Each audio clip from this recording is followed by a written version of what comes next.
Magandang gabi po sa lahat po ng mga kapwa Kristiyano. Welcome po sa programang Mga Tinig sa Ilang. Ayan.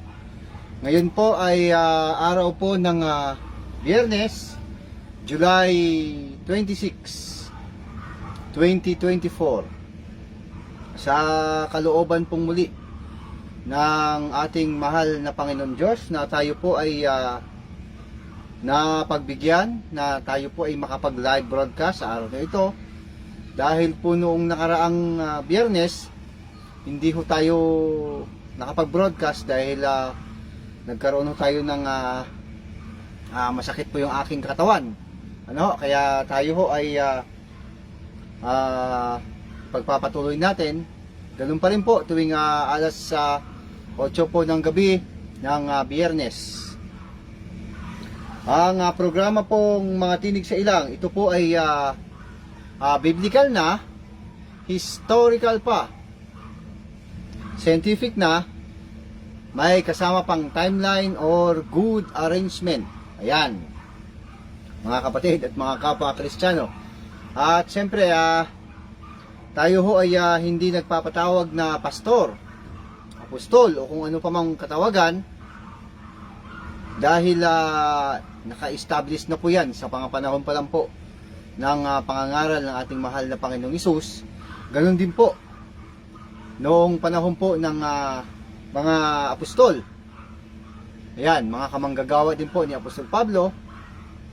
Ang lahat ng yan ay naka-establish na, kaya hindi na dapat tayo magpatawag pa ng pastor o apostol o kung ano paman. Mas mainam ay tawag sa atin kapwa Kristiyano. Ayan. At sa araw hong ito, mga kapatid, habang nag-aantay ho tayo ng ating mga kapwa Kristiyano na papasok, ay atin hong pag-aaralan mamaya ay tungkol po sa ang tunay na iglesia o ang tunay na relihiyon. Ayan. At ano ba ang tunay na relihiyon? Ano ba ang palatandaan? At siyempre, hahanapin natin sa Biblia kung saan talaga nagsimula yan, yung tunay na relihiyon. At alam naman natin na ang tunay na relihiyon ay siyempre, yung tunay na iglesia, siyempre yung iglesia po ng Diyos. Ayan. Mababasa po yan sa aklat po ng aklat po ni Timoteo. Ano po, basahin po natin, mga kapatid at mga kapwa Kristiyano. Ito po ang ating mababasa. Ayan. Sabi dito, ngunit kung ako'y magluhat ng mahabang panahon ay upang maalaman mo kung paano ang dapat sa mga tao na ugaliin nila sa bahay ng Diyos na siyang iglesia ng Diyos na buhay at haligi at saliga ng katotohanan o suhay ng katotohanan. Ayan. Yan po yung impormasyon sa Biblia na dapat pala ay ugaliin natin sa bahay ng Diyos na siyang iglesia ng Diyos. Ayan. Nandiyan po si Brother Manolito Fajardo. Ayan, kapwa ho natin yan Kristiyano. At syempre, sa lahat po ng kanyang mga mahal sa buhay, mga kapwa nating Kristiyano at Kristiyana, mag-message po ang mga nandyan. Mahalaga po itong kayo po ay masabihan ho. Dahil ang ginagamit natin ang pangalan dito ay Kristyanismo, yung Kristiyano, kapwa Kristiyano. Pangalan po ni Jesus Christ yan, tagasunod ni Kristo. Maging ang inyong mga mahal sa buhay ay masabihan din po na mga kapwa Kristiyano at Kristiyana. Ayan, mag-message lamang po kayo Ang ating yung pag-aaralan mamaya ay tungkol po sa tunay na iglesia. Ang nakasulat dito sa ating paksa ay ano ang tunay na iglesia o relihiyon na dapat aniban lalo na sa ating panahon. Ayan. Meron kasing mga relihiyon sa ating panahon na hindi na natin alam kung ano pa, alin ang totoo dyan. Ayan, aalamin ho natin maya-maya kung anong relihiyon, anong iglesia yung dapat nating aniban sa ating panahon. Ayan. Nandyan din po yung aking mahal na kapatid, si Willa Lane Balyehera Cueva Aluntaga. Maayong gabi sa tanan. Brother Vincent, maayong gabi. Yan. Diyan naman yan sa Himamayla, Negros Occidental, kung saan po ako ipinanganak at lumaki. Ayan, isa po akong Ilonggo. Alamin natin sa Biblia mamaya kung ano ba ang sinabi ng Diyos. Kasi ganito po yon mga kapatid at mga kapwa Kristiyano, ha? Ganito po kasi yon. Siyempre, ang Panginoon Diyos ho, yung Biblia ho, itong ating ginagamit na Biblia. Ayan. Ito po ay may cover na. Kumpleto na ho ito eh. Ibig sabihin, nakaprograma na ho ang lahat. Nandyan na ho ang impormasyon, simula't simula pa lang hanggang sa katapusan. Ayan. Siyempre, hindi ho magkukulang yan. Ano ho? Kaya, aalamin natin sa Biblia kung ano po yung relihiyon o iglesia na sinabi ng Panginoon. Dahil atin ho mababasa mamaya sa lumang tipan pa lang, meron na ho siyang sinabi. At ito ho ay binabaliwala lang ng iba pang mga relihiyon na nagsulputan po sa ating panahon. Hindi nga natin alam kung ano ang tamang relihiyon dahil ang gulo-gulo na eh. Ano ho, ginawa na hong negosyo eh. Yan ho ang ating alamin mamaya sa tulong po, siyempre, at sa patnubay ng ating mahal na Panginoon Diyos, mga kapatid at mga kapwa Kristiyano. Kasi meron hong sinabi si Jesus, ang Panginoon Diyos eh, tungkol dyan sa relihiyon na yan, tungkol dyan sa iglesia na yan. At maliwanag po ang kanyang pagkakasabi, ang kanyang pagkakahula, at yung hula ay naganap. Kaya nga binasa natin ang unang Timoteo 3:15 na dapat daw po ugaliin ng mga tao ay sa bahay ng Diyos, na siyang iglesia ng Diyos. Ibig sabihin, yun po ang original na pangalan na itinayo mismo ng Panginoon Diyos, at ang kanyang pastor walang iba kundi si Jesus Christ. Iglesia po ng Diyos. Ayan.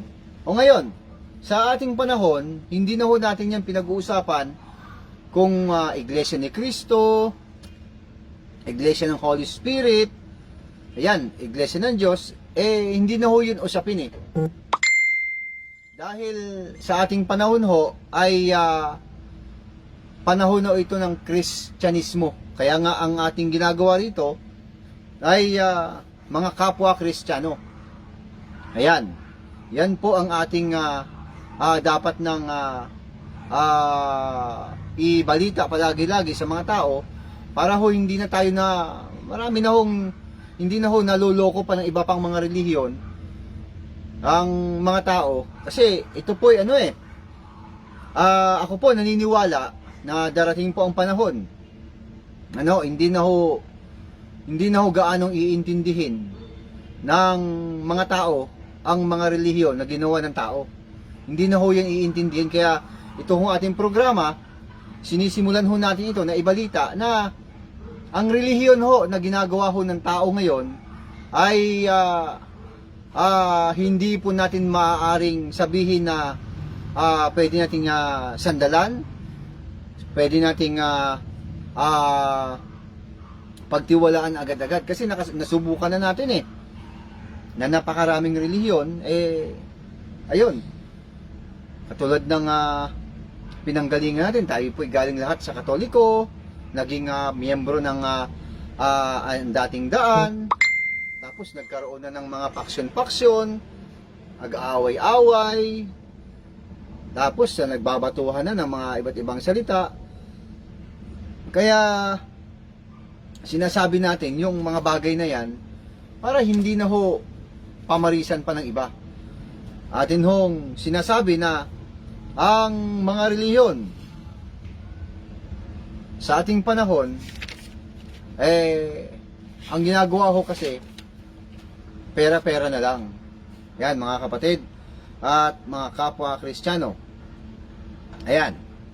Siguro ho, mas mainam na simulan na ho natin itong atin hong pag-aaralan sa araw na ito. Ito po yung ating pag-aaralan, mga kapatid at mga kapwa Kristiyano. Ano ang tunay na iglesia o relihiyon na dapat aniban sa ating panahon? Ayan. Yan po yung ating unang tanong. Tandaan ho natin, binasa na ho natin na dapat daw po ugaliin ng tao na palaging nasa bahay ng Diyos. Ang bahay ng Diyos na siyang iglesia ng Diyos. Ayan, ibig sabihin, punta tayo sa bahay ng Diyos. Punta tayo sa iglesia ng Diyos. Mga kapatid at mga kapwa Kristiyano. O ngayon, ano ho ba yung tinatawag na relihiyon o iglesia? Mga kapatid at mga kapwa Kristiyano. Kasi ganito yon. Siyempre, pag sinabing relihiyon o iglesia, ito po yung pinagkakatipunan ng mga tao. Meron silang pananampalataya, meron silang tinatawag na Diyos, nag-iipon-ipon sila sa isang relihiyon o isang iglesia, at doon ho nila tinatawag ang pangalan po ng Panginoon Diyos. Kaya nga ho maraming nagsasabi na kung hindi daw kailangan ng relihiyon, saan ka? Kung hindi daw kailangan ng relihiyon, ano ka? Ayan, yan po yung katwiran ng marami, lalong-lalo na po sa dating daan, dahil sinasagot ho yan ni Ka Eli Soriano dati, ni Brother Eli, na kailangan ng relihiyon, yung relihiyon. Yan, pakikipag-isa sa Diyos. Kailangan talaga yon, mga kapatid at mga kapwa Kristiyano. Kaya lang ang problema ganito, anong relihiyon? Anong iglesia? Lalong-lalo na sa ating panahon. Saan tayo pupunta? Saan tayo tutungo? Saan pupunta ba tayo sa relihiyon ng halimbawa, punta tayo sa relihiyon ng INC, ng Iglesia ni Cristo. Pupunta tayo doon. Tapos meron pa, relihiyon po ng MCGI. Pupunta ba tayo doon? Punta rin ba tayo sa mga relihiyon na ng GIL, Jesus is Lord Movement, ni Brother Eddie Villanueva? Punta rin ba tayo sa relihiyon ng El Shaddai, ni Mike Velarde, or yung Port Watch, o yung tinatawag na mga maraming relihiyon ngayon sa panahon ngayon na galing sa Pilipinas? Punta rin ba tayo sa relihiyon ng mga foreigner gaya ng Mormons, Seventh-day Adventist, ayan, at marami pang iba, mga Baptist? Lahat po ng yan, mga kapatid at mga kapwa Kristiyano, iisa lang naman po ang tinatawag. Walang iba kundi ang Panginoon Diyos, ang Panginoong Hesus. Ano ho? Kaya lang, ang problema, sa dinami-dami ng reliyon, iisa lang man ang tinatawag, may kanya-kanya na hong aral. Ano ho? Napakaraming aral. Halimbawa, isa-isahin lang natin. INC. Ano ho? Talagang pinagpipilitan ho nila yon. Pinagpipilitan nila na si Jesus Christ ay tao talaga, galing sa langit, tao, bumaba sa langit, bumaba sa lupa, tao, at pagkatapos umakyat sa langit, tao pa rin. So nasa kanila na ho yun. Yun po ang kanilang doktrina, yun ang kanilang pinakaaral. Kaya hindi na ho talaga sila umaalis dyan, talagang pinaninindigan na nila ho yan. Ano ho? Ito namang MCGI, ang dating daan. Ayan. Meron na ho silang pinakaaral, napapalit-palit na ho ng aral. At ito po yung bago namatay si Brother Eli, ay humaharap nga po sa silanganan. Hello! Ayan. Tapos walang tao sa langit na nakarating pa. Samantalang ang dami-dami na. Wala ring babae sa langit. Pagka ikaw ay babae at sumasampalataya, gagawin kang lalaki. So, yan po yung mga kanya-kanyang aral. Ayan. At hindi ko na ho alam ang iba pang mga reliyon kung ano po ang kanilang pinakaaral. Ano ho? At may kanya-kanya na hong Yung Baptist, ganun din. Once saved, always saved. Yung iba dyan, etc. etc. At kung ano-ano pang mga aral na ano po na ina-apply o inaaral sa mga tao, sa mga miyembro, naghihikayat sila. Ayan, lalo na po itong isa sa mga sa relihiyon ng MCGI na nagkaroon na ho sila ng paksyon-paksyon. Mayroon na ho silang mga umalis dyan, nagtayo ng relihiyon. At ang iba dyan, yun na nga, isa na nga po itong dating tagabasa ng MCGI, ano ho, na meron din siyang pinakaaral tungkol dito, na meron siyang makikitaan daw po ng ang tunay na rin makikitaan daw po na merong himala at pagpapagaling. Ayan, nanggagamot ho siya. Ayan, hindi ho tayo kontra sa panggagamot dahil hanggang sa panahong ito ay naniniwala tayo na mayroon pa ring himala at pagpapagaling ang ating mahal na Panginoon Diyos. Ayan, kaya lang ang problema ay siya po ay isang kontraktor na ng panalangin. Doon ho nagka-problema, doon sumablay, doon siya pumalpak. Na siya po ay kontraktor ng panalangin. At marami pa po siyang aral tulad ng si Apostol Pablo ay mayroong ang tinik sa laman ay yung pagiging may kapansanan sa kanyang mata. Ayan, nandyan si Brother Reds Prudente. Ayan, mag-message lamang po ang iba. Yan po ang mga relihiyon na kanya-kanyang panggap na. Halimbawa, si Kibuloy. Ang alam ko yata sa kanya, ano ba yun? Jesus name above every name. Ayan. Na marami din ho siyang claim sa kanyang sarili na na siya ang anak ng Diyos. Ano ho niya yun sariling ho niyang desisyon na siya daw ang anak ng Diyos. Kung ano-ano pa. Ayan po si Jess Abril. Ayan, tama po ba ang pagkakabanggit? Jess Abril, magandang gabi po. Ayan Body Rights Prudente. Siyempre, sila po ay mga kapwa nating Kristiyano. At sa lahat po ng kanilang mga mahal sa buhay, mga kapwa nating Kristiyano at Kristiyana. Mga kapatid, welcome po.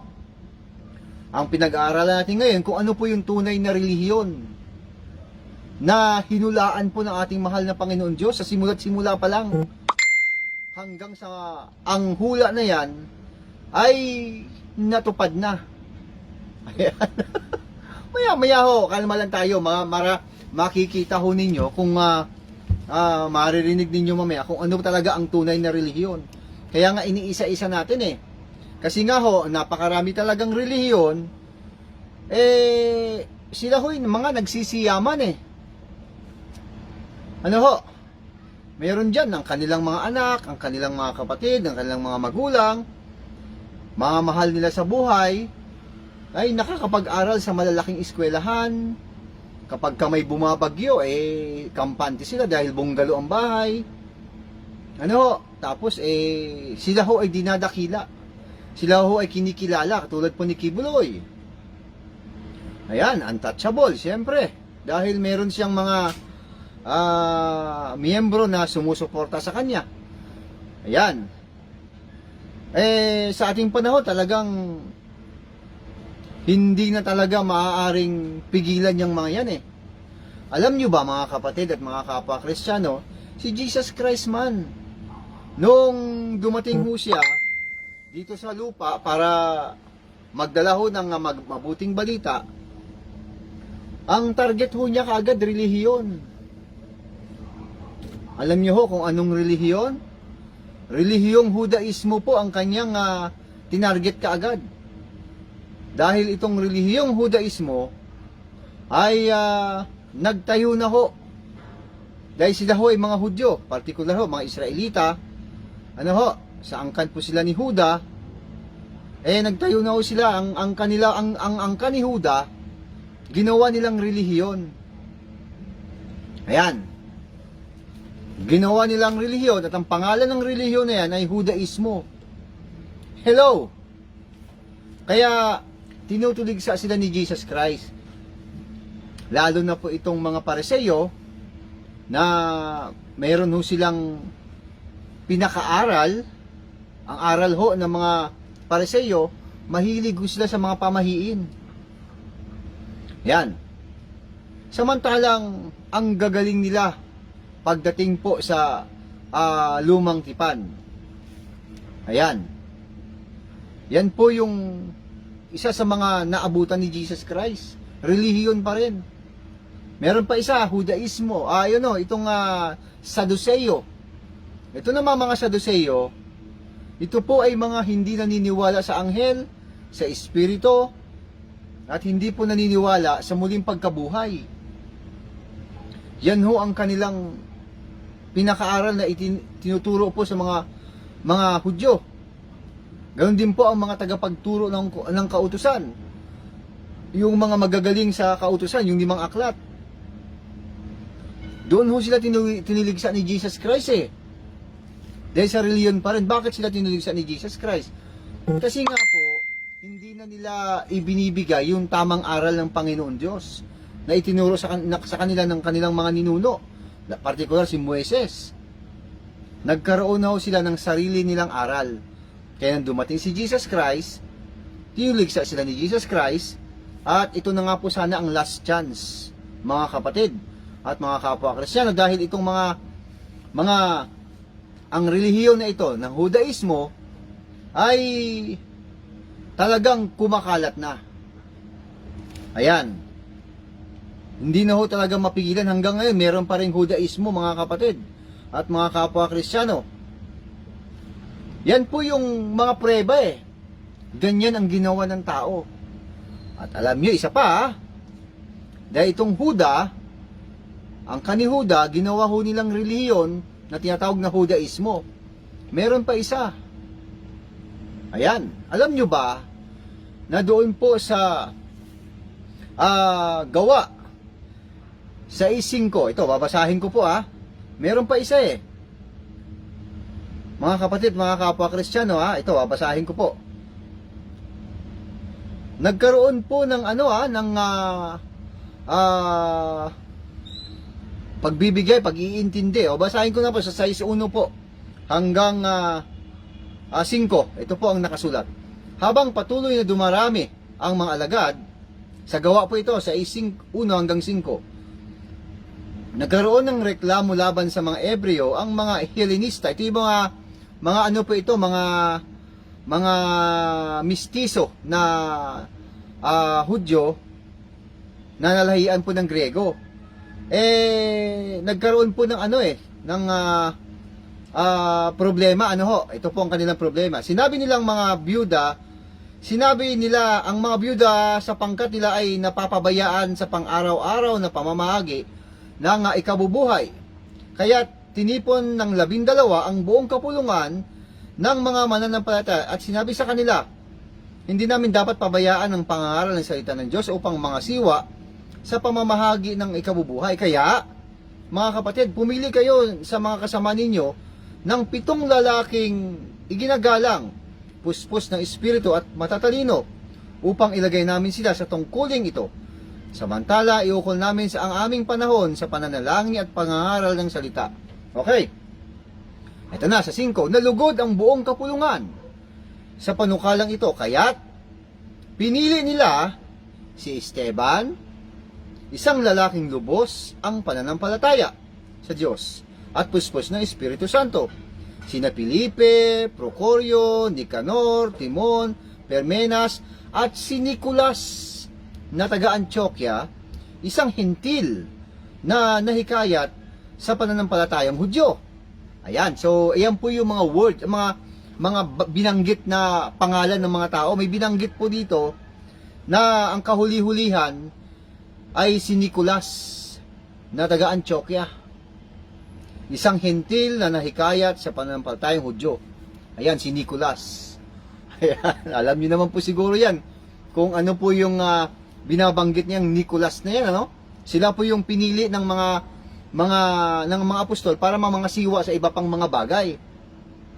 May binanggit po ng Nicolas na yan po yung tuwing December sa Saint Nicolas si Santa Claus. Ayan, ano po ibig sabihin mga kapatid at mga kapwa Kristiyano? Ano? Yung mga pinili ho na yan, meron po diyang ginawang relihiyon. Kita nyo? Ito ba'y alam ng ibang mga relihiyon? May mga eskwelahan dyan, na mga malalaking eskwelahan? Hindi ho nila alam ito. Isang tao po dyan, ang ginawa po nilang relihiyon. Binanggit ho ni Jesus Christ yan basahin ko po sa Apokalipsis. Kahuli-huli ang aklat. Kapitulo, ang talata po'y 2. Ayan, at ang kapitulo po'y 6. Kukoma natin hanggang 15. Ano po, sa 6 muna tayo. Ngunit ito naman ang napupuri ko sa iyo. Kinapupuotan mo ring tulad ko ang mga ginagawa ng mga Nikolaita.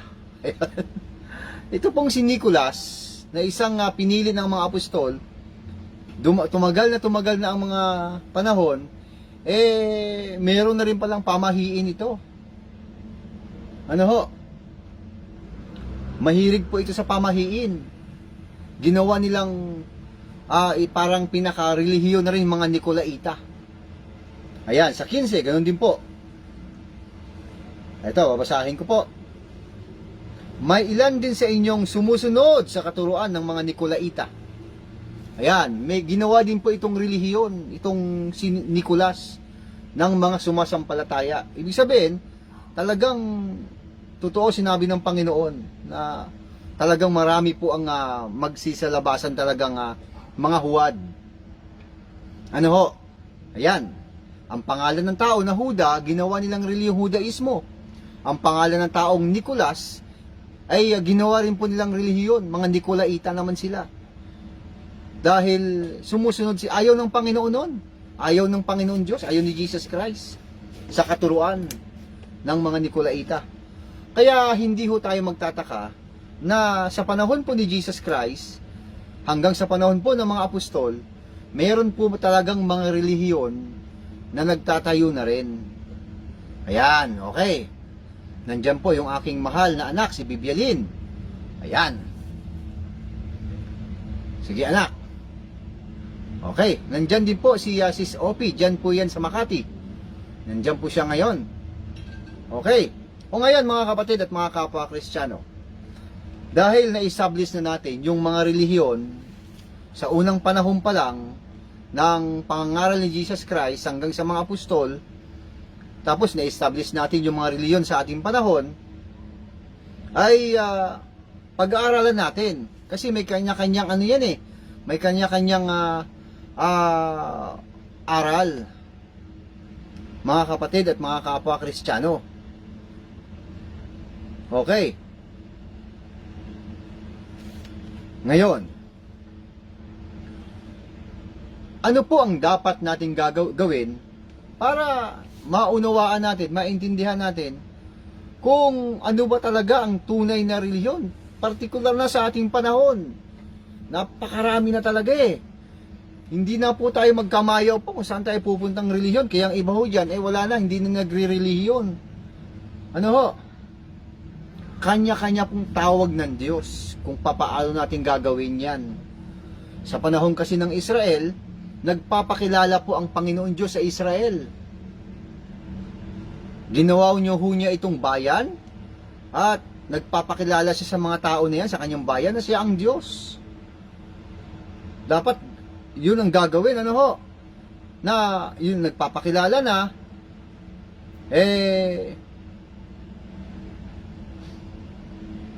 eto pa, ano pang nangyari? Hindi pa rin ho nila sinunod ang utos ng Panginoon Diyos. Kaya sa ating panahon, eto na, marami na ho ang mga relihiyon, ay hindi na ho tayo magtataka. Ngayon, sa pagkatawag po ng Panginoon Diyos, meron ho akong babasahing talata ng Biblia, mga kapatid, para atin pong pasimulan. Alam nyo ba na si Propeta Jonas, Sa panahon ho niya, ganito po ang nangyari. Babasahin ko po para ho meron tayong idea. Ano ho? Sa aklat po ni Propeta Jonas, sa Kapitulo 1, nandyan po si Brother Epifanio Castillo. Ayan, kapwa rin ho natin niyang Kristiyano, at sa lahat po ng kanyang mahal sa buhay, kapwa nating Kristiyano at Kristiyana. Yan, ang pinag-aaralan po ay tungkol po sa tunay na relihiyon. Yung sinabi ng Panginoon Diyos, kung ano ang relihiyon na yon, at natupad po sa bagong tipan, yung relihiyon na yon. Talagang, yun talaga ang tunay. Ngayon, basahin ho natin ito Si Propeta Jonas po, ay, ano ho, di ba, ang alam naman natin, siya po ay lumihis, hindi ho siya sumunod doon sa ipinapagawa ng Panginoon Diyos sa kanya. Basahin ho natin sa aklat po ng Propeta Jonas sa Kapitulo 1, ang talata po 4 hanggang 6. Basahin ho natin. Ngunit nang sila'y nasa laot na, sumakay kasi siya ng ng barko.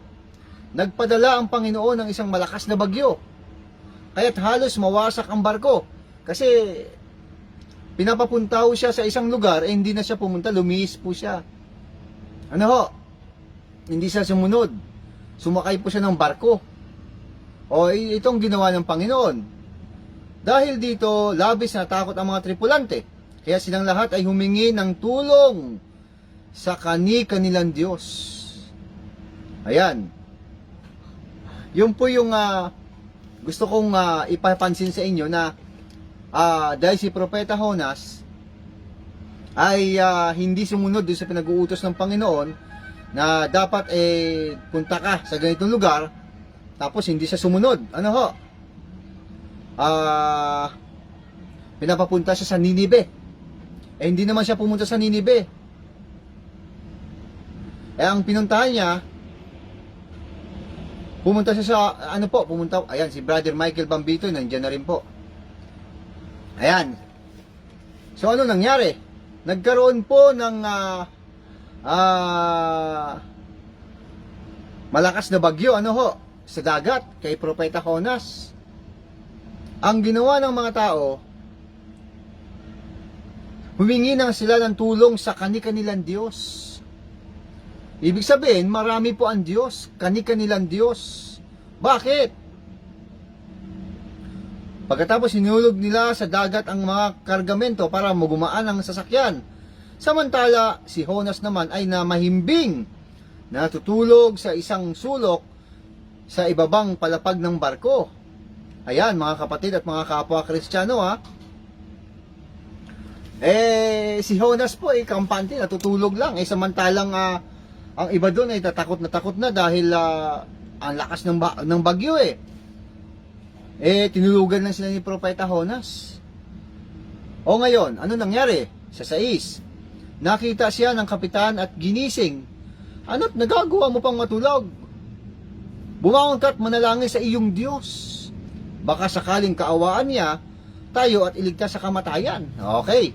So, ang atin po ditong pinag-aaralan, tumawag sa kani-kanilang Diyos kasi malakas na ang bagyo. Tulog si Propeta Jonas, kalmadong-kalmado lang, nakita siya ng kapitan, sinaway siya, bakit tulog ka pa rin? Tawag ka sa iyong Diyos. Ayan. O ngayon, ano ho ang ginawa? Kukwento ko na lang para mabilis lang. Si Jonas pala talaga ang salarin doon po sa naganap na pagkatakot ng mga tao, mga tripulante sa barko. Kasi mayroon silang usapan ng Panginoon Diyos, pumunta ka sa ganitong lugar, hindi naman siya pumunta, lumihis po siya. So nagpadala po, sumakay sa barko, at ayun, pinadalhan ng Panginoon ng bagyo. Hinagis po siya sa dagat.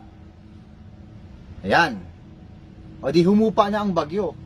Ano po ang dapat nating maintindihan tungkol sa aral na ito, mga kapatid at mga kapwa Kristiyano? Bakit natin inaaral ito? Ang pinag-uusapan dito kasi ang tunay na relihiyon. Meron kasing kanya-kanyang relihiyon, kanya-kanyang tawag sa Diyos.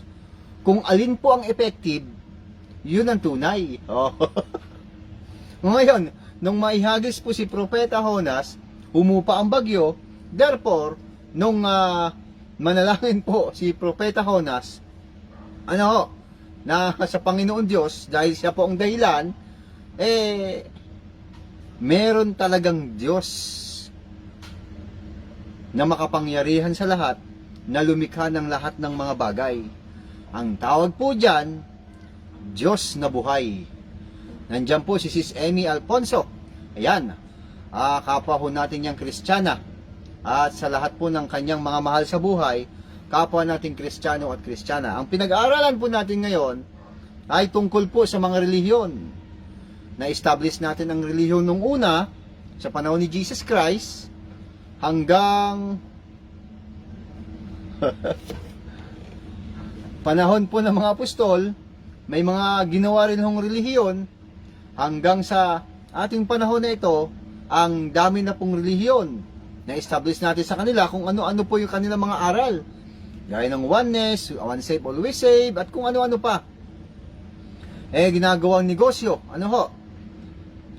Inaalam natin sa Biblia kung ano po yung hinulaan ng ating mahal na Panginoon Diyos tungkol po sa relihiyon. May sinabi siya tungkol sa relihiyon, tungkol sa iglesia, na kinakailangan matupad at natupad ngayon. Ayan, yun po yung atin pong ibinabalita sa araw na ito. At ngayon, ito na nga, si Propeta Jonas, siya nga po yung salarin. Siya po ang may sala, kaya nung hinagis po siya, ang aral po na mapulot doon sa ating pinag-aralan, sablay ang Diyos ng iba pang mga tripulante. Ayan, sablay po ang kanilang Diyos, hindi sila pinakinggan. Samantalang ito si Propeta Jonas, ang kanya pong Diyos ay buhay. Pag sinabi pong buhay, gumagalaw. May movement, umaakto. Yun po yung binasa natin kanina. Unang Timoteo 3:15. Sabi po ni Apostol Pablo na ugaliin daw po sa bahay ng Diyos, na siyang iglesia ng Diyos. Ayan, nabuhay. Ibig sabihin, buhay na buhay. Gumagalaw. Umaakto. Yan, number 1 pa lang yan kay Propeta Jonas. Mga kapatid at mga kapwa Kristiyano. O ngayon, meron pa po si Propeta Elias. Ganun din po ang nangyari sa kanya. Sa unang hari po basahin din po natin. I-establish lang muna natin. Sa unang hari. Tapos punta na tayo sa mga relihiyon. Lalong-lalo na yang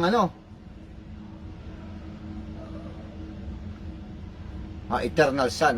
Sige po, sa susunod. Sa unang hari. Yan, 18 po Ang talata po ay 17. Ayan.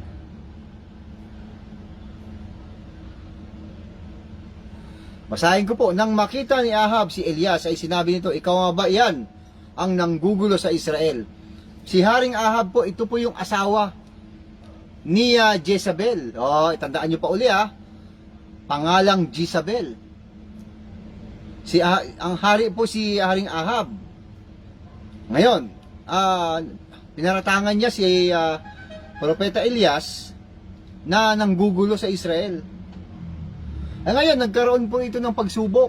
Sinubukan po ni Hinamon ni Propeta Elias ang Diyos-Diyosan na inaalagaan po ng asawa ni Haring Ahab na si Jezabel. Ang Diyos-Diyosan po ang Diyos-Diyosan po na si Baal. Meron ho siyang propetang 450. Alaga po ni Jezabel yon. At 400 naman po kaya Asherah, mga Diyos-Diyosan po ito. Ayan, di nagkaroon ho ng ng pagsubok, nagkaroon ng subukan. Naglagay ho sila ng handog. Ayan, di bababa ang apoy para sunugin yung handog. Wala namang nangyari doon sa Diyos ng ni Baal, Diyos na si Baal at saka si Asira, kundi inasar pa sila ni Propeta Elias.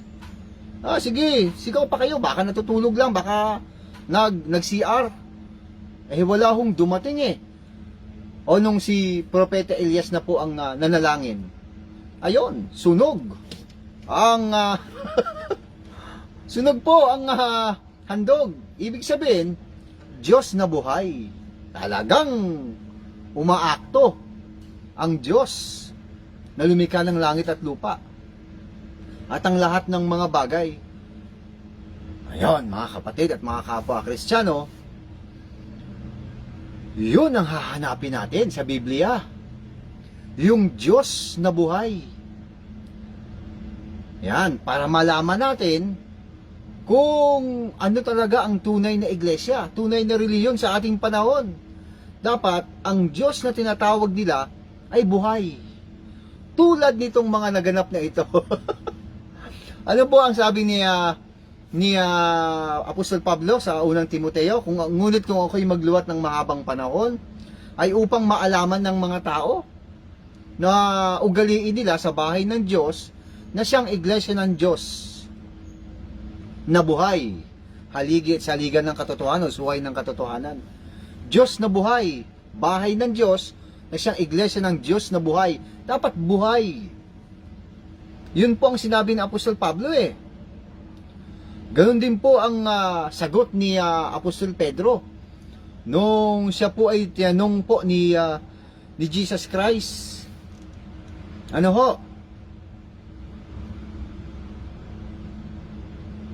Sa Mateo po, 16. Basahin po natin para ho magkaroon tayo ng idea. Ito ang ibabalita natin. Dapat Diyos na buhay. Kasi itong si Propeta Jonas, Diyos na buhay po ang kanyang ang umakto Ayan.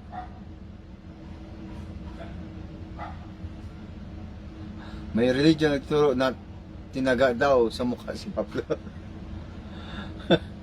Sa Mateo 16 po At ang talata po'y 13. Nang dumating si Jesus hanggang 16 po, basahin po natin to. Dumating siya sa bayan ng Cesarea sa Filipos, tinanong niya ang kanyang mga alagad, sino raw ang anak ng tao ayon sa mga tao? At sumagot sila, ang sabi po ng ilan, kayo si Juan na tagapagbautismo. Sabi po naman ng iba, kayo'y si Elias. At may nagsasabi mong kayo'y si Jeremias o isa sa mga propeta. Tinanong ulit sila ni Jesus, ngunit para sa inyo, sino ako? Sumagot si Simon Pedro, kayo po ang Kristo, ang anak ng Diyos na buhay. Diba? Hello. Yan. Maya-maya, malalaman natin dito kung ano talaga ang tunay na reliyon. Kailangan, may palatandaan pala, dapat ang Diyos nila na tinatawag ay buhay. Umaakto. Yan. Sana ano po medyo masyado dahil babasahin po natin maya. Yun po yung ating hahanapin mga kapatid at mga kapwa Kristiyano. O ngayon, iisa-isay natin uli sa ating panahon. Ayan. Ang dapat may Diyos na buhay ang palatandaan umaakto, gumagawa. Ano pong ginagawa? Himala at pagpapagaling. Mukhang mukhang may narinig na kayo Gumagawa po ng himala at pagpapagaling. Yan po ang buhay. Hello. Tapos siyempre hindi natitibag. Hindi po nawawasak. Yan. Unahin natin yung mga foreigner po na relihiyon o iglesia sa ating panahon. Siyempre nandiyan po yung Mormons. Ayan, hindi ko lang alam kung ano po yung aral ng mga Mormons. Wala po akong idea sa mga ganun dahil hindi ko yan gaanong iniintindi. Sila kaya ang Diyos kaya ng na kinikilala nila buhay? Dapat makitaan sila ng himala at pagpapagaling. At siyempre, hindi natitibag, hindi nawawasak agad-agad. Pwede. Kasi ang Mormons ho, laki-laki na ho nila, kumakalat na ho sila sa buong daigdig. At sa katunayan, ang laki-laki na ho ng kanilang mga bahay-sambahan, hindi ho sila basta-basta natitibag. Pwede kaya yon? Tawagin sila na ang tunay na, sila po ang tinatawag tinatawag nila ang kanilang Diyos na buhay dahil hindi sila natitibag. Ganun din po ang Seventh Day Adventist, ganun din po, kumakalat na rin po. Sila kaya yon? Mga Baptist, dumadami din sila, mga paksyon-paksyon. Sila kaya yon? O dito naman sa Pilipinas, yung INC, naku, hindi rin po natitibag. Sa katunayan, ang laki-laki po ng kanilang mga bahay-sambahan. Ano man po ang nangyari sa kanilang mga nagka-problema sila. Ayan. Nandiyan po si Kadios. Good evening po. Kapwa rin ho natin yung Kristiyano. At sa lahat po ng kanyang mga mahal sa buhay, kapwa nating Kristiyano at Kristiyana, ang pinag-aaralan po rito, yung tunay na iglesia sa ating panahon. At ang ating hahanapin ay yung Diyos na buhay. Kailangan umaakto ang Diyos na tinatawag nila. Kaya iniisa-isa ho natin ang mga relihiyon. INC, ang Diyos kaya na tinatawag nila buhay, umaakto. Ang alam ko, nagpapagaling din sila ng sakit at karamdaman. Hindi ko lang alam kung may himala. At hindi rin ho sila natitibag sa kabila ng mga problema inabot nila sa kanilang pamilya. Sila kaya yon? Hindi sila natitibag eh. Ang katunayan nga ang bumangga nga sa kanila, yung pang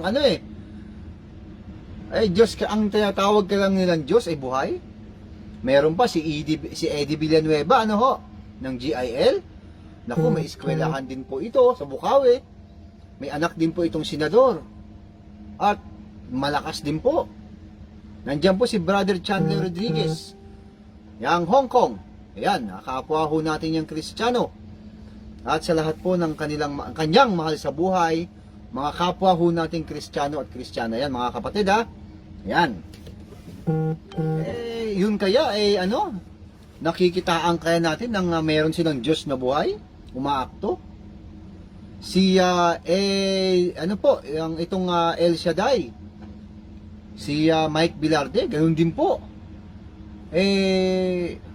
Pwede kaya tawagin na ang kanilang tinatawag na Diyos ay buhay, umaakto. Ang Fourth Watch at ang iba't iba pang mga relihiyon, si Kibuloy, Jesus above name, every name above every name, ganoon po ang kanyang yata. Ang dami din pong kanyang mga ari-arian. Hindi po matibag-tibag hindi pa nga mahuli-huli. Ang Diyos kaya na tinatawag ay buhay din, umaakto. Ito pang MCGI, itong ang dating daan. Nako, ito matindi. Nung nabubuhay si Ka Eli Soriano, nandiyan po si Brother Noel Ferguson. Ayan, kapwa rin ho nating Kristiyano yan. At sa lahat po ng kanyang mga mahal sa buhay, kapwa nating Kristiyano at Kristiyana. Welcome po mga kapatid ha. Ang pinag-aaralan natin siyempre yung relihiyon. Ang ating ngayong palatandaan, kailangan buhay. Yun po ang sabi ng Biblia Nakakuha tayo ng mga ebidensya na dapat pag tumawag ka sa iyong Diyos, tumutugon. Ayan. Kasi buhay nga Kaya iniisa-isa natin ang mga relihiyon sa ating panahon. Lalo na itong MCGI ang dating daan ni Ka Eli Soriano. Ito kaya ang tinatawag kaya nito ay mga Diyos na buhay din? Umaakto? Oo nga, Kasi meron na rin itong mga TV station, radio station, meron na rin ho itong convention center at kung ano-ano pa at may Brazil na rin ho sila, etc. etc.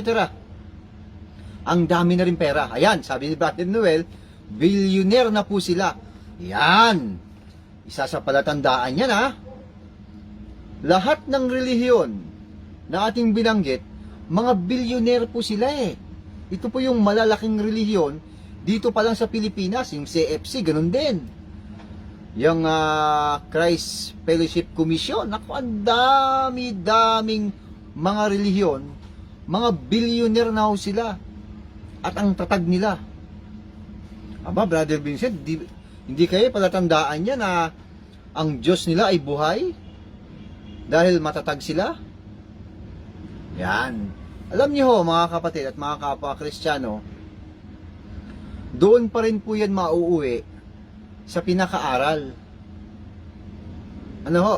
Kung ano ang aral na kanilang sinasabi, kung ano po ang kanilang doktrina na sinasabi, at kung ano ang pagpapahirap nila sa kanilang mga miyembro.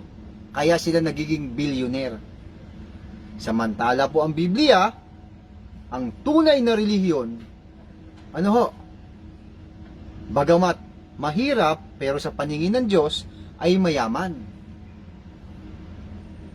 Ang katunayan, mga dinadakila na ngayon mga pastor na yan, mga leader na yan eh. Yan. Meron hong isang pastor, merong isang galing po siya sa dating daan na siya po'y dating tagabasa at siyempre galing siya doon, nagkanda watak-watak sila, nagtayo na rin siya ng kanyang relihiyon. Yan, Church of God din ang kanyang relihiyon. Eto, makikitaan mo ngayon ng pagpapagaling at himala, sabi niya. Ano kaya? Ang Diyos kaya na tinatawag niya buhay? Umaakto? Kasi meron po siyang pagpapagaling eh. Meron siyang healing kuno. Healing na walang gumagaling. May ano rin po siya, may bahay na rin ho siya. Nakadali na rin. Si Brother Michael. Nakadali na rin ho siya eh. Kung ano ang style nung ang dating daan, kung ang kanyang leader, ganun din ang style niya. Iba nga lang ang kanyang pamamaraan. Abay, nagpapagaling. Wala namang gumagaling, Pastor Jacob Santos eh. Himala daw. Wala ka namang himala eh, na ginawa. Meron sigurong himala, pero hindi naman himala. Yan, sabi ni Brother Epifanio Castillo, nasa aral. Kung ano yung tinuturo. Yan, mga kapatid at mga kapwa Kristiyano. Diba? Yan po ang ibig sabihin, mga kapatid at mga kapwa Kristiyano, na komplikasyon lang, hindi kayang pagalingin. Ano ho? Meron namang nagpapagaling. Wala namang gumagaling. Aba, Brother Vincent, merong nagbibigay ng video testimony. Ibig mo ba sabihin, nagsisinungaling yon? Oo. Bakit? Iba po ang paraan ng pagpapagaling ni Jesus Christ. Yan po ay instant healing. Wala pong gradual o progressive healing sa Biblia. Aral ho yun ng pang-mental hospital. Antichrist ho yun. Bakit? Paratangan mo si Jesus Christ na meron siyang aral, meron siyang pinagaling, hindi naman kaagad gumagaling. Sabi ni collector ng pera, yan, pinakain mo na sila, hindi naman umanib at nag-aaksya ka lang ng pera.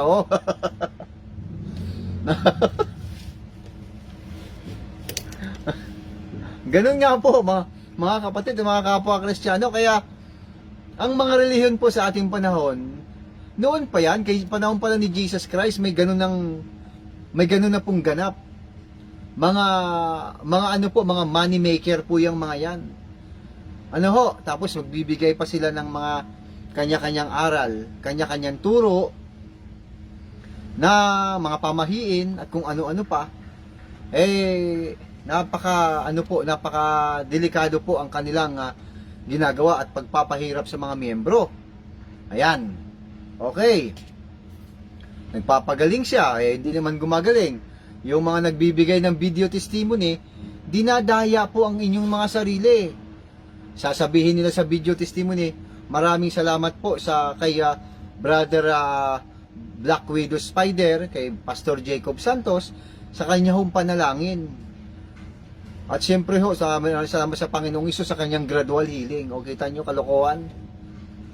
Nadadala tuloy ang mga nagbibigay ng video testimony, naniniwala na may gradual healing, pero wala naman. Ano tawag doon? Niloloko nyo inyong sarili. Dapat, pagka nagpagaling ka, nagpapakita ka ng himala. Halimbawa, yung bingi, dapat ang bingi makakarinig, hindi po nakakita.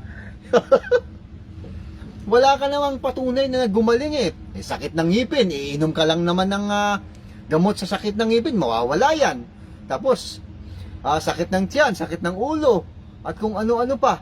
Kung dalahan ka dyan ng isang tao, ng bulag o pipi, pagsalitain mo, ayan, ewan ko lang kung hindi ka papawisan. Kasi nga, ang Diyos mo, patay. Pastor Jacob Santos, ang Diyos mo patay. Tapos, ikiklaim mo sa iyong sarili na ikaw ay may Holy Spirit. Bakit? Para lang makakuha ng mga miyembro at makaakay at makakoleksyon ng pera. Walang pinagkaiba. Hello! Mga kapatid at mga kapwa Kristiyano, ganun pa rin po ang style. Yan ang ginagawa, kinakalakal po ang salita ng Diyos, nandadaya ng kapwa. Wala namang gumaling eh. Ang sarili mong sambahayan, hindi mo mapagaling. Galit na galit nga sa iyong anak mo. Hello. Yung pilay nga pinapag-pray ni Ginigundo nabalda. Wala kang patunayan, Pastor Jacob Santos, na may pinagaling ka. Wala kang napatunayan. Bakit? Kasi ikaw ang nananalangin. Hello. Kaya kayong mga nagpapauto sa kanya diyan, Kayong mga nagpapauto, tigilan nyo na yan. Ang payo ko sa inyo, manalangin kayo ng diretso sa ating Panginoong Hesus. Manalangin kayo dahil hindi naman nawawala ang himala at pagpapagaling. Kasi naniniwala tayo na ang ating Diyos ay buhay. Bakit dyan yung ipapadaan ang inyong panalangin? Siya lang ba ang pinapakinggan ng Diyos?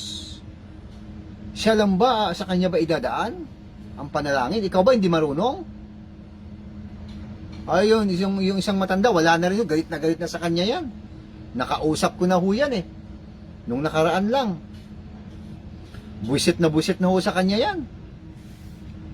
Na umakyat sa bakod dahil naiwanan ng susi.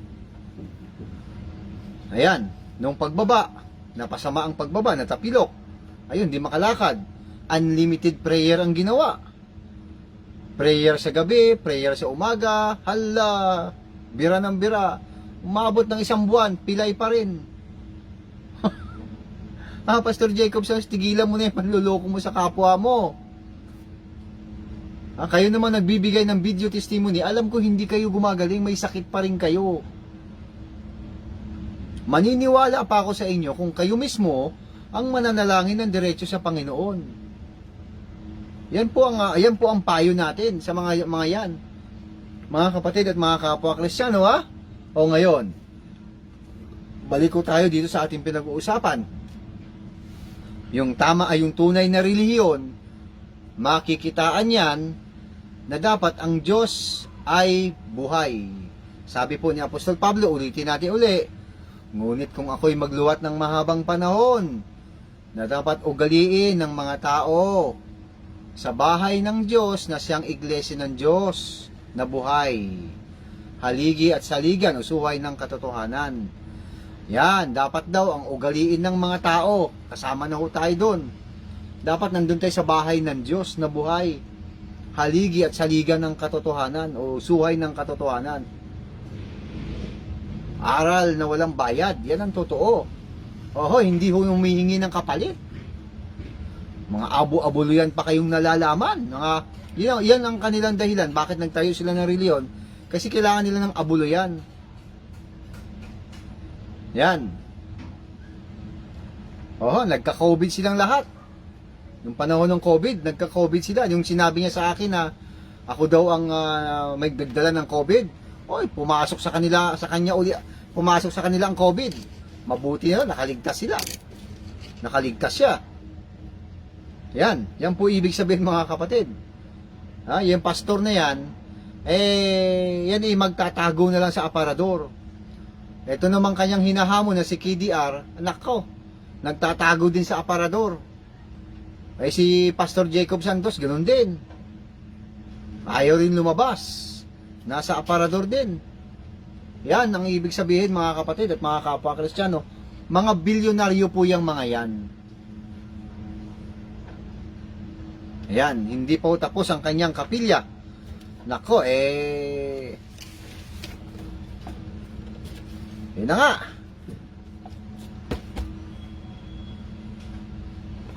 Yung tunay na relihiyon, dapat makitaan na ang Diyos sa kanila ay buhay. O ngayon, mga kapatid at mga kapwa Kristiyano, Brother Vincent, papaano natin malalaman o ano ba ang tunay na relihiyon? Yan, ano ba ang tunay na relihiyon?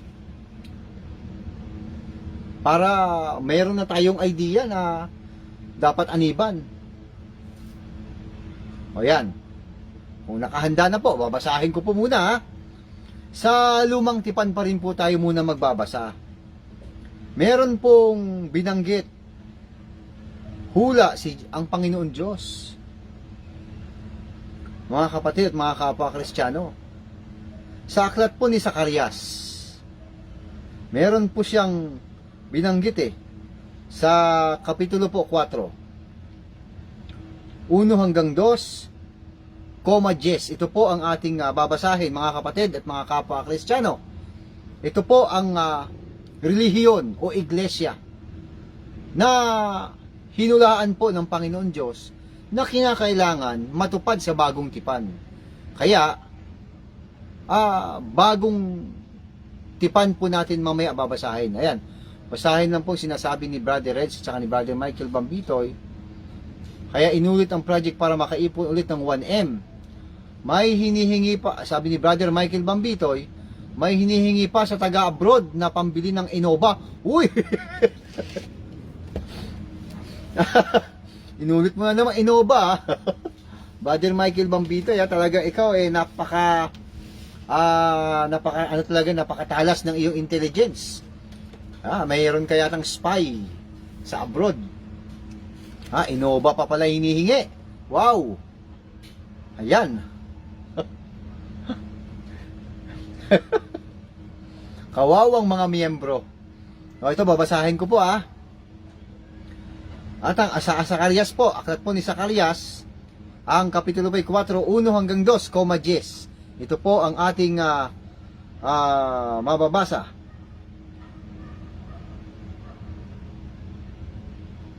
Sa 5 na po. Dire-diretso tayo hanggang 5. Yan, ayusin ko lang po At ang anghel na nakipag-usap sa akin ay bumalik. At ginising ako, na gaya ng tao na nagigising sa kanyang pagkakatulog. At sinabi niya sa akin, ano ang iyong nakikita? At aking sinabi, ako'y tumingin, at narito, isang kandelero na taganas na ginto na may tasa sa ibabaw niyaon, at ang 7 ilawan niyaon sa ibabaw may 7 tubo sa bawat isa sa mga ilawan na sa ibabaw niyaon, at may 2 puno ng olibo sa siping niyaon, isa sa dakong kanan ng tasa at ang isa sa dakong kaliwa niyaon. 4. At ako'y sumagot at nagsalita sa kaanghel na nakikipag-usap sa akin, at aking sinabi, ano ang mga bagay ito? Ano bagay na ito? Panginoon ko. Nang magagay ang anghel na nakikipag-usap sa akin ay sumagot. Nagsabi sa akin, hindi mo baga nalalaman kung ano ang mga ito? At aking sinabi, hindi Panginoon ko. Ayan. Meron pong nakitang 7 ilawan.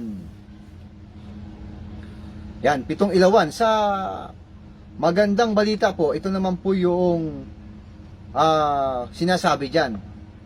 Ayan. Sabi dito, itinanong niya sa akin, ano ang nakikita mo? Isang ilawang ginto po na may lalagyan ng langis sa itaas at may 7 ilawan. Bawat isa ay may 7 lalagyan ng mitsa. Sa magkamila nito ay may puno ng ulibo. Sagot ko naman sa kanya. Itinanong ko sa anghel, ano po ang kahulugan nito, Panginoon? Hindi mo ba nalalaman ng mga iyan? Patanong niya, sagot sa akin. Hindi po, sagot ko. 7 ilawan po ang binabanggit ng Panginoon. Dito po sa ating binasa. Ngayon, sa GIS po, ano kaya yon? Basa, sabagat sinong naghimagsik sa araw ng maliit na bagay? Sapagkat ang 7 ito ay mga gagalak at makikita nila ang pabatong tingga sa kamay ni Zorobabel. Ito po yung ikalawang templo na ina-address po kay Zorobabel. Kaya siya po yung isa sa mga leader ng pagpapagawa po ng ikalawang templo. Sabi dito, ang mga ito ay mga mata ng Panginoon na nagpaparuot pa rito sa buong lupa. Yan, yung palang 7 ilawang ginto. Mga kapatid at mga kapwa Kristiyano, yung pala 7 mata ng Diyos. Ano po? Or 7 paningin ng Diyos. Sa magandang balita, ito naman ang nakasulat mga kapatid at mga kapwa Kristiyano. Sa GIS, nag-alala sila ngayon dahil sa pabagal na pagkayari ng templo. Ngunit matutuwa sila kapag nakita nilang ito'y pinamamahalaan na ni Zorobabel. Sinabi sa akin ng anghel, ang 7 isinag na iyan ay paningin ng Diyos at lalaganap ito sa buong mundo. Yan, eto na ngayon. Ito yung hula. 7 ilawang ginto, ano ho, na siyang 7 paningin ng Diyos, 7 sinag ng Diyos, 7 mata ng Diyos, paningin ng Diyos, nakakalat sa buong daigdig. So, kung dito ka lang aasa, sa binabasa natin sa aklat po ni Propeta Zacarias, mahihirapan ka talaga kung ano ang ibig sabihin yan. Yan, mga kapatid at mga kapwa Kristiyano. Ngayon, pupunta tayo ngayon sa aklat po ng Apokalipsis kung ano itong mga ito. Uulitin ko lang po, ang ating pong pinag-aaralan ay ang tunay na iglesia.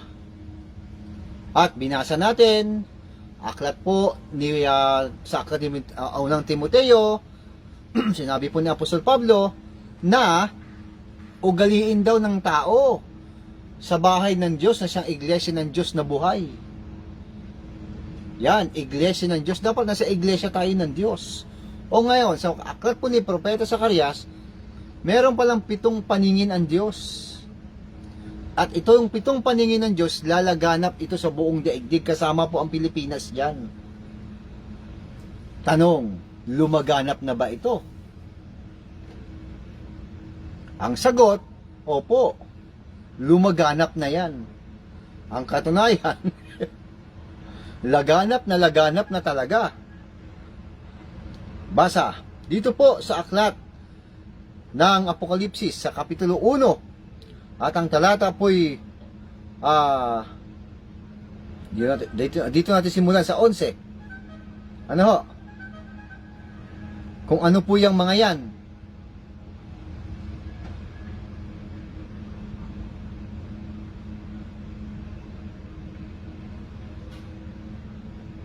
Sa 9 po.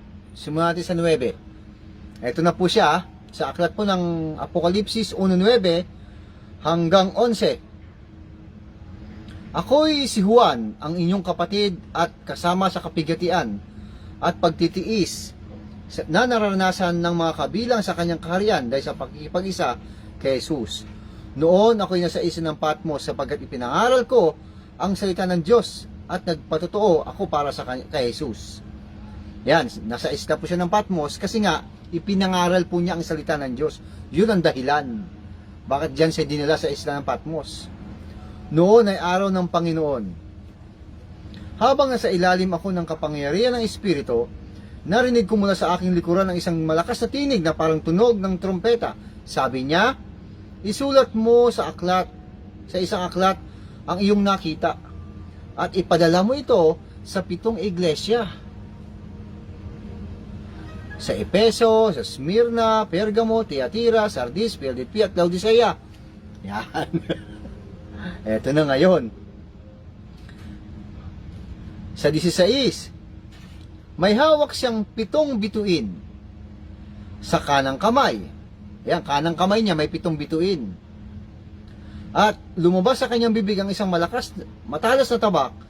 Nasa magkabilay may talim. Ang kanyang mukha ay nakakasilaw tulad ng araw sa katanghaliang tapat. Ayan. Ngayon, ano kaya yon? O sa 20. Tungkol naman sa hiwaga ng 7 bituing hawak ko, yung 7 bituin sa aking kanang kamay, at sa 7 ilawang ginto. Ito yung binasa natin kanina sa aklat po ni Propeta Zacarias. Ano kaya yung mga yan? Ang 7 bituin ay siyang mga anghel ng 7 iglesia. At ang 7 ilawang ginto ay ang 7 iglesia. Ayan, yung pala yun. Yung 7 paningin ng Diyos, yung 7 mata ng Diyos na lalaganap sa buong daigdig.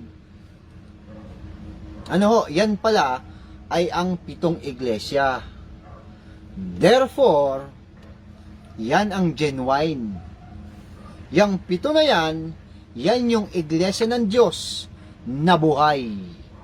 Hello. Kaya, hindi na dapat pa magtayo ng relihiyon. Relihiyon ni ganito, relihiyon na relihiyon po na sabi ni Brother Michael Bambitoy. Ayan. Iglesia ni Gunigundo. Kanya-kanyang relihiyon na. Ibig sabihin pala, may hula na sa Biblia na yung 7 paningin ng Diyos, 7 sinag, ang hula na yan, pagdating po sa aklat ng Apokalipsis, yan pala yung 7 iglesia. Yan. Na lalaganap po sa buong daigdig. At yan po ilaganap na. Kung isa-isahin ho natin yan, pwede naman. Halimbawa, ito pong iglesia po. Yung 7 iglesia po na yan saan ho yan matatagpuan? Matatagpuan ho yan sa panahon natin ngayon, sa modern na panahon natin, yan po ay sa Turkey. Yung 7 iglesia na yan. Bakit ho nasa Turkey? Nako, mahaba-habang pag-aaral na naman po kung aralin pa natin bakit sa Turkey. Pero isa lang ho ang masasabi ko dyan, bakit sa Turkey? Kasi dyan nga ho sila nagpuntahan sa bansang Turkey. Sa lugar na yan. Ano ho? Yung ating mga kapwa Kristiyano sa panahon na yon, nung winasak po kasi ang ikalawang templo, ayan na, doon na sila nagpuntahan sa Turkey. Kasi sa Turkey ho, pumapayag po ang gobyernong Roman Empire na ang kanilang mga sinagoga, maaari silang sumamba sa kanilang Diyos. Kaya lang, nababaliwala po ang mga Kristiyano. Kalat na ho kasi ang mga Kristiyano Ayan. Hindi sila pwedeng galawin doon ang mga Kristiyano sa Turkey. Bakit? Kasi nga ho, hindi mahigpit gaano ang gobyerno ng Turkey. Ayan, kasi meron pong plano ang Panginoon Diyos Ang Roman Empire ay magiging dalawa. Ano po, isang west at saka isang east. Ayan, kaya yung Smyrna o yung Epeso, yung kauna-unahang iglesia ng binabanggit ni Jesus Christ, tandaan ho natin mga kapatid may binanggit na ho ang Apostol Pablo sa Hebreo basahin muna natin to. Yan, sa Hebreo 6, ito po ang kanyang sinasabi. Sabi niya, sa magandang balita ko po babasahin. Ayan, si Brother Oscar Vargas. Mapagpalang gabi sa lahat ng Kristiyano. Ayan, maraming salamat po. Brother Oscar Vargas. Kapwa rin ho natin yung Kristiyano at sa lahat po ng kanyang mahal sa buhay, kapwa ho natin Kristiyano at Kristiyana. Ayan. Sabi kasi ni Apostol Pablo ito, sa 6 po, kapitulo 6, talata po 1 hanggang 3. Kaya't iwanan natin ang mga panimulang aralin tungkol kay Kristo at magpatuloy tayo sa mga aral na para sa may mga sapat na gulang na. Ayan, tigilan na rin yung panimula, yung from the very start na tungkol kay Jesus Christ. Iwanan na raw yun, iwanan na kasi alam na natin yun eh. Kumbaga, nasa grade 1 na tayo, nakarating na tayo ng grade 1, hindi na tayo grade 1, nasa high school na tayo, nasa college na tayo, tapos na tayo dyan. Yun po ibig sabihin nun. Magpatuloy tayo sa pag-aaral para sa mga may sapat na gulang na. Tigilan na natin ang muling paglalagay ng pundasyon tungkol sa pagtalikod sa mga gawang walang kabuluhan, at tungkol sa pananampalataya sa Diyos, tungkol sa mga iba't ibang seremonya, ng paglilinis at pagpapatong ng mga kamay, at tungkol sa muling pagkabuhay ng mga patay at sa hatol na walang hanggan. Magpatuloy nga tayo. At iyan ang gagawin natin kung loobin ng Diyos. Ang ibig sabihin po ng Apostol Pablo, mag-upgrade. Iwan na lang yung mga panimulain.